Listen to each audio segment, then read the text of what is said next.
Jules César. Un nom synonyme de pouvoir, d'ambition et de cruauté. Pourtant, la vie de César a également été marquée par des aventures extraordinaires, et ce dès son plus jeune âge.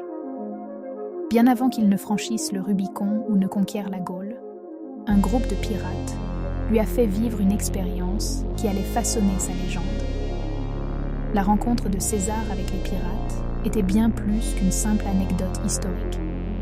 C'était un aperçu précoce de l'audace, du courage et de la foi inébranlable de cet homme en son propre destin. Cet événement, en apparence un revers, est devenu une scène où César a pu afficher son caractère unique. Pour comprendre cet épisode dramatique, il faut remonter au 1er siècle avant Jésus-Christ, une époque de grands bouleversements. La Méditerranée, artère vitale de Rome, était infestée de pirates, en particulier les pirates ciliciens qui opéraient au large de la côte sud de l'Anatolie, semant la terreur sur les eaux. Il ne s'agissait pas de simples bandits de grand chemin. C'était une force puissante qui perturbait le commerce, prenait des otages contre rançon et allait même jusqu'à défier l'autorité romaine, créant un climat d'insécurité. Rome, malgré toute sa puissance, avait du mal à contenir cette menace maritime qui semblait croître chaque jour. Les mers mêmes qui transportaient le blé et les richesses de Rome étaient également sillonnées par ces hors-la-loi, menaçant l'économie. C'est dans ce monde turbulent qu'un jeune Jules César, à peine âgé d'une vingtaine d'années, fit cette rencontre fatidique avec les pirates.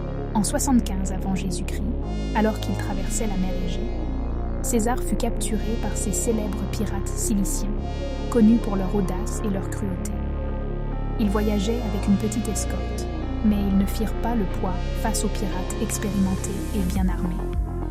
Ils furent emmenés dans une cachette sur une île isolée, leur sort incertain et inquiétant.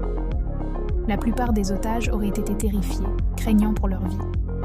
César, cependant, réagit avec un aplomb surprenant et une confiance inébranlable. Les pirates, enhardis par leur prise, exigèrent une rançon exorbitante de 20 talents d'argent, une rançon digne d'un roi. César, imperturbable, s'en moqua et insista pour qu'ils en demandent 50. Un geste audacieux. Ce n'était pas de l'arrogance, mais un geste calculé et stratégique. Cela soulignait son importance, garantissant qu'il ne le tuerait pas, tout en plantant simultanément une graine de respect, voire de peur, dans leur esprit. Une fois la rançon payée et César libéré, il ne se contenta pas de s'enfuir. Il rassembla immédiatement une flotte puissante, traqua les pirates et les captura. Fidèle à sa parole, il les fit crucifier sans pitié. Cet épisode, aussi brutal soit-il, révèle une facette cruciale et déterminante du caractère de César. Il n'était pas homme à se laisser marcher sur les pieds ou à reculer.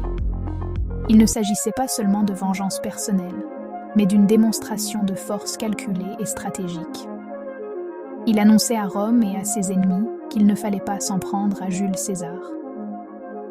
Cet événement, insignifiant à l'échelle de la grande histoire romaine, offrit le premier véritable aperçu de l'homme qui allait devenir César, le dictateur qui allait changer Rome et son destin à jamais.